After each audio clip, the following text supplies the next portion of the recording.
or bawal manghuli ng lapu-lapu, lalo na kapag breeding season ng sa gayon, mabigyan ng pagkakataon mangitlog ang ganitong klase ng isda, which is napakalaking tulong naman po mga bay para mas may pagkakataon pa dumami ang mga lapu-lapu. Kaya kapag panahon po ng ban, ang kitang dilupit po ang isa sa paraan o ginagamit namin. Dahil sa parang ito mas nakakarami ng huli ng iba't ibang klaseng malalaking isda mga na ginagamit namin dito sa isla. At yung tatlo pang ibang klase ng kitang ay ipapakita rin po namin yun mga bay sa mga susunod po nating adventure.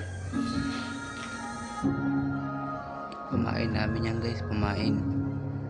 Ayan na,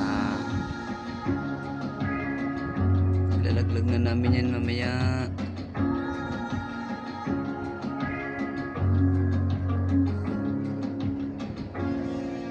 Tamban.